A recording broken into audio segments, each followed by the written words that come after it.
സിനിമയെക്കുറിച്ച് എന്തായാലും പറയാനുണ്ടാവും. So Althaf, I request you to please speak a few words. Mic അലർജിയാണ്, ഇന്ന് പറ്റില്ല, സോറി. ഇല്ല, എനിക്ക് ആകെയുള്ളൊരു സഞ്ജുവേട്ടന് കാശ് തിരിച്ചിട്ടണം, പിന്നെ അതിനടുത്ത പടം ചെയ്യാൻ പറ്റണം, അത്രേ ഉള്ളൂ. പിന്നെ അനാർക്കലിനെ ഞാൻ ഹ്യൂമർ പഠിപ്പിച്ചിട്ടുണ്ട്, അങ്ങനത്തെ പടങ്ങളായിരിക്കും ചെയ്യാൻ പോവുക. പിന്നെ വേറെ അങ്ങനെയല്ല, ബാക്കി എല്ലാവരും നന്നായിട്ട് വരട്ടെ, പടം വൃത്തിയായിട്ട് വന്നിട്ടുണ്ടല്ലോ. ഒരു സംവിധായകൻ കൂടെയാണല്ലോ അൽത്താഫ്. ബിക്കോസ് ഈ സിനിമയിൽ ഏറ്റവും കൂടുതൽ നടന്മാരെക്കാട്ടും കൂടുതൽ സംവിധായകരാണ്. അതെന്താണെന്ന് എനിക്കൊരു ഐഡിയ ഇല്ല, അതെന്താണ് കാരണം ഞാൻ അവിടുത്തെ ചോദിക്കാം. പക്ഷെ നിങ്ങളുടെ എല്ലാവരുടെയും ഒരു ഇൻപുട്ടും ഒരു സഹായവും ഇതിൽ വന്നിട്ടുണ്ടാവും എന്ന് തോന്നുന്നു. പിന്നെ ഒരു ഔട്ട് ആൻഡ് ഔട്ട് കോമഡി ചിത്രമാണ്, ഫൺ ഹ്യൂമർ ചിത്രമാണ്, അങ്ങനെ തന്നെ പറയില്ലേ അൽത്താഫ് അല്ലേ? പക്ഷെ ഇയാൾ ലൈഫ് ഇത്രയും സീരിയസ് ആണോ ഒന്ന് ഇതിങ്ങനെ കുറച്ച് അങ്ങനെയാണ്. പക്ഷെ അങ്ങനെ ഇരിക്കട്ടെ, ബിക്കോസ് ഈ വലിയ വലിയ മഹാനടന്മാരും നടിമാരും അങ്ങനെയാണല്ലേ ജീവിതത്തിൽ, ഇങ്ങനെ നമ്മൾ ചിന്തിച്ചേക്കണൊക്കെ അല്ലേ? സ്ക്രീനിൽ വരുമ്പോൾ നമ്മളെ ചിരിപ്പിച്ച് കൊണ്ടാടക്കും. Anarkali, so lovely to see you ഈ ഒരു ചിത്രത്തിൽ, ഈ ഒരു പരിവേഷത്തിൽ. എങ്ങനെയുണ്ടായിരുന്നു മന്ദാകിനി എന്ന ചിത്രത്തിന്റെ യാത്ര? And tell me what you feel about it. നല്ല സുലേഖ മനസ്സിന് ശേഷം ഞാൻ ഫുൾ ഇൻവോൾവ് ആയിട്ട് നിന്ന ഒരു സിനിമ ഇതാണ്. അത് എനിക്ക് ഇവരോടുള്ള ഒരു ബന്ധം കൊണ്ട് തന്നെ എനിക്ക് സ്നേഹമാണ് ഇവരോടൊക്കെ. കാര്യം എന്നെ ഭയങ്കര നന്നായിട്ടാണ് ട്രീറ്റ് ചെയ്തതും കൺസിഡർ ചെയ്തതും ഒക്കെ. പിന്നെ സിനിമ പറഞ്ഞാലും ഷീചേട്ടൻ ആദ്യമായി കഥ പറയാൻ വരുമ്പോൾ തന്നെ എനിക്ക് ഐ വാസ് കൺവിൻസ്ഡ്. എനിക്ക് ഭയങ്കര ഇഷ്ടപ്പെട്ടൊരു കഥ കൂടിയാണ്. പിന്നെ ഹ്യൂമർ അധികം അങ്ങനെ ചെയ്തിട്ടില്ല. സോ ഞാൻ വിചാരിച്ചു എങ്ങനെയുണ്ടായിരുന്നു ഹ്യൂമർ അൽത്താഫ് പഠിപ്പിച്ച ശേഷം വർക്ക്ഔട്ട് ചെയ്യാൻ? എങ്ങനെയാണ് ഹ്യൂമർ ചിത്രം പൊതുവെ ചെയ്യാൻ അത്ര ഈസി അല്ല എന്നിങ്ങനെ പണ്ട് കുറെ കാലമായിട്ട് കേൾക്കണു. ബട്ട് എങ്ങനെ പുൾ ഓഫ് ചെയ്തു? How was it? അല്ല, അത് എന്റെ പെർഫോമൻസ് കൊണ്ടാണെന്നല്ല, കഥയുടെ ഒരു പോക്കിൽ ഹ്യൂമർ ഉണ്ടായിരുന്നു. അത് ഇപ്പം വലിയ അഹങ്കാരം പറഞ്ഞാൽ ശരിയാവില്ല. ഇപ്പൊ സിനിമയ്ക്ക് മുമ്പ് കുറച്ച് അഹങ്കാരം വേണമെന്നാണ് അല്ലേ? ഇല്ല, എനിക്ക് വേണ്ടിയ ശരിയാ, നമുക്ക് അൽത്താഫ് ബാലൻസ് ചെയ്തോളൂ മിണ്ടാതെ. എനിവേ, മന്ദാകിനി എന്ന ചിത്രത്തിന് വിഷ്വൽ ട്രെയിലർ ലോഞ്ചിന് വേണ്ടി പ്രൊഡ്യൂസറിനെയും ഡയറക്ടറിനെയും ഞാൻ അടുത്തേക്ക് സ്വാഗതം ചെയ്തോട്ടെ. ഒരുമിച്ച് നിങ്ങൾക്ക് നിൽക്കാം. ബിക്കോസ് ഇവരുടെ എല്ലാവരുടെയും ഒരു ആഗ്രഹമാണ്, സ്വപ്നമാണ് ഇത് നന്നായി വരണമെന്ന്. അപ്പോൾ നിങ്ങളുടെ എല്ലാവരുടെയും പ്രാർത്ഥനയും അതുപോലെ തന്നെ പ്രേയേഴ്സ് ഒക്കെ വേണം. ഒരിക്കൽ കൂടി പറഞ്ഞോട്ടെ, അൽത്താഫ് സലീം ആണ് മുഖ്യ കഥാപാത്രം നായകനായി എത്തുന്നത്. അനാർക്കലി മാരിക്കാർ അമ്പിളി എന്ന കഥാപാത്രമായി നായികയായി എത്തുന്നു. അതുപോലെ ഈ ഒരു സിനിമയിൽ നിരവധി വണ്ടർഫുൾ ആക്ടേഴ്സ് ഉണ്ട്. Saritha Kukku, Vineeth Thattil, Jaffar Idukki, Jude Antony, Kutty Akhil, Ajay Vasudev, Lal Jose, Jeo Baby, Aswathy, Sreekanth and many many more. ഇവർക്ക് എല്ലാവർക്കും നല്ലൊരു കൈ കൊടുക്കാം. ഇവരുടെ എല്ലാവരുടെയും വലിയൊരു കോൺട്രിബ്യൂഷൻ ഈ സിനിമയുടെ സക്സസിൽ ഉണ്ടാവും.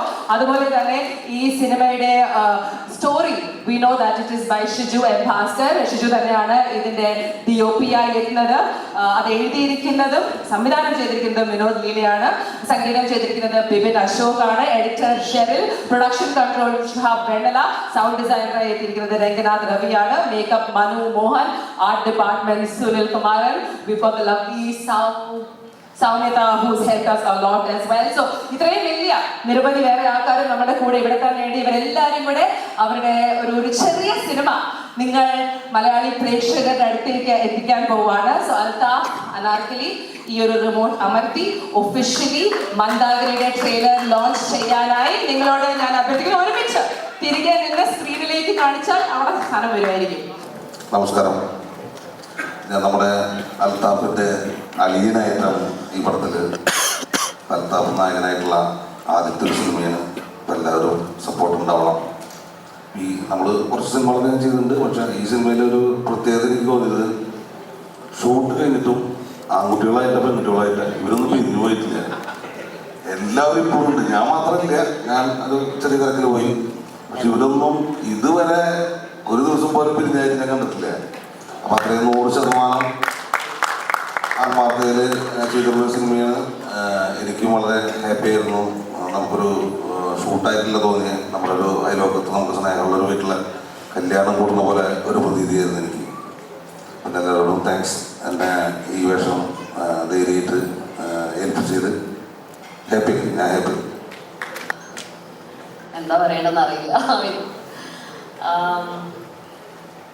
ഈ ക്യാരക്ടർ ഭയങ്കര സ്ട്രോങ് ആയിട്ടുള്ള ഒരു അമ്മയാണ്. ഐ മീൻ നമുക്ക് എല്ലാ വീടുകളിലും കാണാൻ പറ്റുന്ന നമ്മളമ്മമാരൊക്കെ ഇങ്ങനെയൊക്കെ തന്നെയാണ്.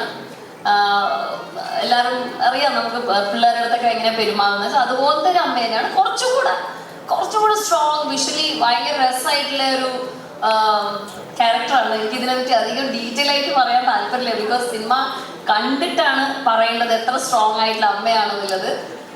എന്നെ സംബന്ധിച്ച് ഞാൻ എപ്പോഴും വളരെ സീരിയസ് ആയ ക്യാരക്ടേഴ്സാണ് ചെയ്തിട്ടുള്ളത്. ഇതും സീരിയസ് ആണ്. സിനിമയില് മൊത്തം ക്യാരക്ടർ സീരിയസ് ആണ്. പക്ഷെ സിറ്റുവേഷൻ വൈസ് നല്ല രസമായിട്ടുള്ള കോമഡിയും കാര്യങ്ങളൊക്കെ ഉള്ള ഒരു പടമാണ്.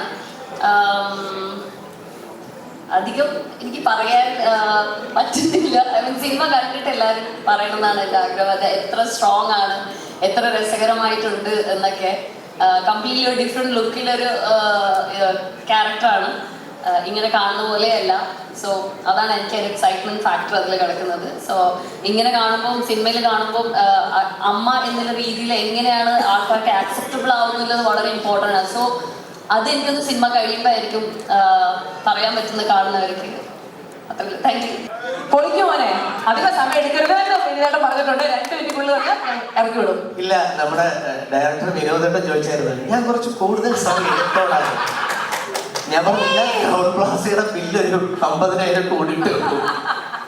ആദ്യമേ ഒരുപാട് സന്തോഷം. ഞാൻ ആദ്യമായിട്ടാണ് ഇതുപോലെ ഒരുപാട് ഇവന്റുകൾക്ക് പങ്കെടുത്തിട്ടുണ്ടെങ്കിലും ഇത് അഭിനയിച്ച ഒരു സിനിമയുടെ ആദ്യത്തെ ട്രെയിലർ ലോഞ്ചാണ്. അത് വലിയ സന്തോഷം. ഇങ്ങനെ ഒരു വേദിയിൽ വന്നിരിക്കാൻ സാധിച്ചതിൽ എനിക്ക് ഒരുപാട് പേരോട് നന്ദി പറയണം. കുറേ പേരോട് പറയണം. ഏബിള്, ഷീച്ചേട്ടൻ, വിനോദേട്ടൻ, സഞ്ജുവേട്ടൻ, അങ്ങനെ ഒരുപാട് പേരോട്. എനിക്ക് ഏറ്റവും വലിയ സന്തോഷം എന്ന് പറയുന്നത് ഒരു സിനിമ ആഗ്രഹിച്ച് നടക്കുന്ന അല്ലെങ്കിൽ സിനിമ മോഹിച്ച് നടക്കുന്ന ഏതൊരാൾക്കും കിട്ടാവുന്ന ഒരുപാട് ട്രീറ്റ്മെന്റ് കിട്ടിയ ഒരാളാണ് ഞാൻ. ഈ സിനിമയിൽ വരുമ്പോൾ ഈ സിനിമയുടെ തുടക്കം മുതൽ അല്ലെങ്കിൽ ഇപ്പോഴും ഈ ടൈം പോലും ഇതിന്റെ പല കാര്യങ്ങളിൽ എന്നെ കൂടെ അവർ ഉൾപ്പെടുത്തി എന്നെയും കൊണ്ടുപോകാറുണ്ട്. പല സ്ഥലങ്ങളും പ്രൊമോഷൻ ആയാലും DA ചെയ്യുന്നിടത്തും എല്ലായിടത്തും പോയിരുന്നതൊക്കെ കാണാനുള്ള ഭാഗ്യം ഒരു തുടക്കക്കാരന് കിട്ടാമെന്നുള്ളത് ഭയങ്കര ഭാഗ്യമാണ്. അതിന് എന്നെ കൂടെ കൂട്ടിയതിൽ ഒരുപാട് സന്തോഷം. പിന്നെ നമ്മൾ സാധാരണ ഈ ഓരോ സിനിമ ഇവന്റുകളും കാര്യങ്ങളൊക്കെ കാണുമ്പോൾ അതിലൂടെ അഭിനയിച്ചവരും അതിൻ്റെ പിന്നണി പ്രവർത്തിച്ചവരും എല്ലാവരും തമ്മിലുള്ള വൈബും കാര്യങ്ങളും ഇന്റർവ്യൂസിനും അല്ലെങ്കിൽ അവരിതുപോലെ ഫംഗ്ഷനിൽ വന്ന് നിൽക്കുന്നതൊക്കെ കാണുമ്പോൾ നമ്മൾ ഓൾറെഡി സിനിമ മോഹിക്കുന്ന എല്ലാവർക്കും ആഗ്രഹമുണ്ടാവും നമുക്കും അതുപോലെ എന്താണ് സംഭവിക്കുന്നത്. അതുപോലെ എനിക്കത് സംഭവിച്ചത് ഈ സിനിമയിലാണ്. കാര്യം അജയ് വാസുദേവൻ ഉൾപ്പെടെയുള്ള വലിയ ഡയറക്ടേഴ്സ് എനിക്കിപ്പോൾ വേണമെങ്കിൽ പറയാം എൻ്റെ സിനിമയിൽ ഏറ്റവും അടുത്ത ചേട്ടന്മാരാണെന്ന് പറഞ്ഞ് എനിക്ക് എടുത്ത് പറയാം ചേട്ടനാണെന്നൊക്കെ. അങ്ങനെയുള്ള സൗഹൃദം തന്ന സിനിമയാണ്. ഇപ്പോഴും എനിക്ക് ഒരുപാട് കാര്യങ്ങൾ പറഞ്ഞു തന്ന സിനിമയാണ്, പഠിപ്പിച്ച സിനിമയാണ്. പിന്നെ സിനിമയിൽ അഭിനയിക്കുമ്പോൾ നമ്മൾ എല്ലാവരും ആഗ്രഹിക്കുന്ന ഒരു കാര്യമുണ്ട്.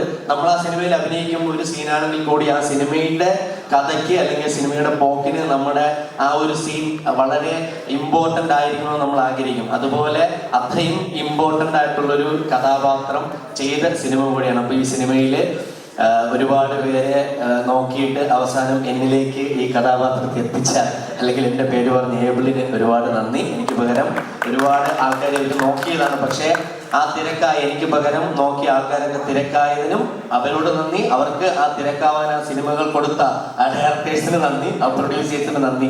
ഒപ്പം ദൈവത്തിനോട് ഒരുപാട് നന്ദി. അപ്പോൾ മെയ് 24-ാം തീയതി എല്ലാവരും സിനിമ തിയേറ്ററിൽ പോയി കാണുക. 2 മണിക്കൂർ സംതിങ് ഉറപ്പായിട്ട് ചിരിക്കാം. പിന്നെ ഉറപ്പായിട്ട് ചിരിക്കാം. പിന്നെ ഇത് അല്ല ഇതൊക്കെ അറിയാമോ? കഴിഞ്ഞു ഇല്ല. ഇനി ഒരു കൈയടി കൂടെ സ്വാഭാവികമായിട്ടും ആദ്യത്തെ സിനിമയ്ക്കാണ് ഇത്രയും വലിയൊരു ലോഞ്ച് ഒക്കെ വെച്ചിരിക്കുന്നതെന്ന് പറഞ്ഞു അല്ലെ? അല്ല എന്താ സിനിമ ചെയ്തിട്ടുള്ളത് എനിക്കറിയാം. അനന്തപുരം കാക്കിപ്പടം ഞാൻ പഠിച്ചു. നല്ലൊരു കാര്യം കൊടുക്കാം.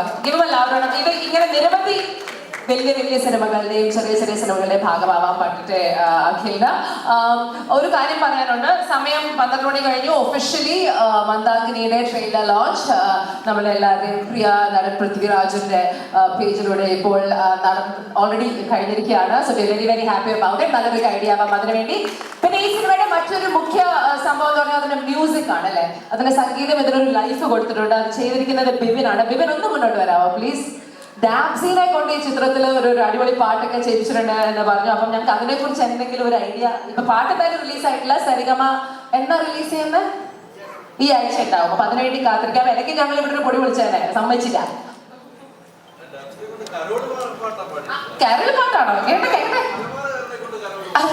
പക്ഷെ ഡീറ്റെയിൽസ് പറഞ്ഞാൽ ഞങ്ങൾക്ക് ഇതിനെ കുറിച്ച്. ഡീറ്റെയിൽസ് ആയിട്ടിപ്പോ ഡബ്സീടത്ത് ഞങ്ങൾ മീറ്റ് ചെയ്തു. പുള്ളി ഹാപ്പി ആയിരുന്നു പാട്ട് കേട്ടപ്പോൾ, അങ്ങനെ പാടി. പൊതുവെ ഡബ്സി എന്ന് പറഞ്ഞാൽ സ്വന്തം പാട്ട് എഴുതും ചെയ്യും അങ്ങനെയൊക്കെ അല്ലേ? അപ്പൊ മറ്റൊരു ഇൻഡിപെൻഡന്റ് എങ്ങനെ കൺവിൻസ് ചെയ്തു വിപിൻ? കൂട്ടുകാരനാണോ? അല്ലല്ല, എനിക്ക് പരിചയമൊന്നും ഉണ്ടായിരുന്നില്ല. ഞാൻ ഒരു സ്റ്റുഡിയോയിൽ വന്നപ്പോ, എന്റെ ഫ്രണ്ടിന്റെ സ്റ്റുഡിയോയിൽ വന്നപ്പോ നേരത്തെ പോയി കണ്ടു, പാട്ട് കേൾപ്പിച്ചു. അതൊരു മലബാറുകാരനെ കൊണ്ട് എന്തുകൊണ്ടാണ് കാരൽ പാട്ട് പഠിപ്പിക്കാനുള്ള ഒരു ചേതോ വികാരം? അല്ല, അത് ആ പാട്ടിന് ഒരു പ്രത്യേക ഒരു ടൈപ്പ് ടോണിന്റെ ആവശ്യമുണ്ടായിരുന്നു. ബെസ്റ്റ് ഓപ്ഷൻ പുള്ളിയായിരുന്നു. അതാണോ നമ്മൾ ആദ്യം റിലീസ് ചെയ്യാൻ പോകുന്ന പാട്ട്? ആദ്യം ഫസ്റ്റ് സോങ് അത് തന്നെയാണ്. ഡബ്സിയുടെ ഈ പാട്ടാണ് ആദ്യം റിലീസ് ചെയ്യാൻ പോകുന്നത് അല്ലേ? എന്നാണ് ഇപ്പോഴത്തെ പാടാവോ? മൂൺ വോക്ക് ചോദിച്ചാൽ മൂൺ വോക്ക് ചെയ്യൂല. പാട്ട് പാടാൻ പറഞ്ഞാൽ പാട്ട് പാടില്ല. പ്രൊഡ്യൂസർ ഒരു ഉമ്മ അത്യാവശ്യം നല്ല സ്റ്റേജ് ഫിയറിലാണ് ഞാൻ. അവിടെ ഇപ്പൊ പാടിയ ശരിയാവില്ല. എല്ലാവർക്കും സ്റ്റേജ് ഫിയറാ. സാരല്ല, ഓൺലൈനിൽ കേൾക്കാം നമുക്കെന്നാ. അടിപൊളി ആയിരിക്കില്ലേ? വിചാരിക്കണ്ട, ആയിരിക്കും അല്ലേ? We are sure it's going to be awesome. We are wishing you the very very best. All the best. അപ്പോൾ ഡാൻസിന്റെ പാട്ട് കേൾക്കാൻ വേണ്ടി ഞങ്ങൾ താങ്ക് യു. ഇനി നമ്മള് വണ്ടർഫുൾ പ്രസ്സിൽ നിന്നുമുള്ള കുടുംബാംഗങ്ങൾ ഇവിടെയുണ്ട്. നിങ്ങൾക്ക് എന്തെങ്കിലും ചോദ്യങ്ങൾ ചോദിക്കാനുണ്ടെങ്കിൽ Q&A സമയമാണ്. ആർക്കെങ്കിലും എനിത്തിങ് ചോദിക്കാനുണ്ടെങ്കിൽ ഇപ്പൊ ചോദിക്കാം. ഇപ്പൊ പൊതുവെ 100 കോടിയാണല്ലോ മലയാള സിനിമയുടെ ഒരു ട്രെൻഡ്. അതെ, ഇത് 100 കോടി അടിച്ച സഞ്ജോട്ടാ എന്താണ് ഓഫർ? ഇപ്പൊ പൊതുവെ മലയാള സിനിമയുടെ ട്രെൻഡ് എന്ന് പറഞ്ഞാൽ 100 കോടിയാണല്ലോ. 100 കോടി അടിച്ചാൽ എന്താണ് നിങ്ങൾക്കുള്ള ഓഫർ? അങ്ങോട്ടുള്ള ഓഫർ? നിന്നെ തിരിച്ചാ ബാംഗ്ലൂർ വിടും.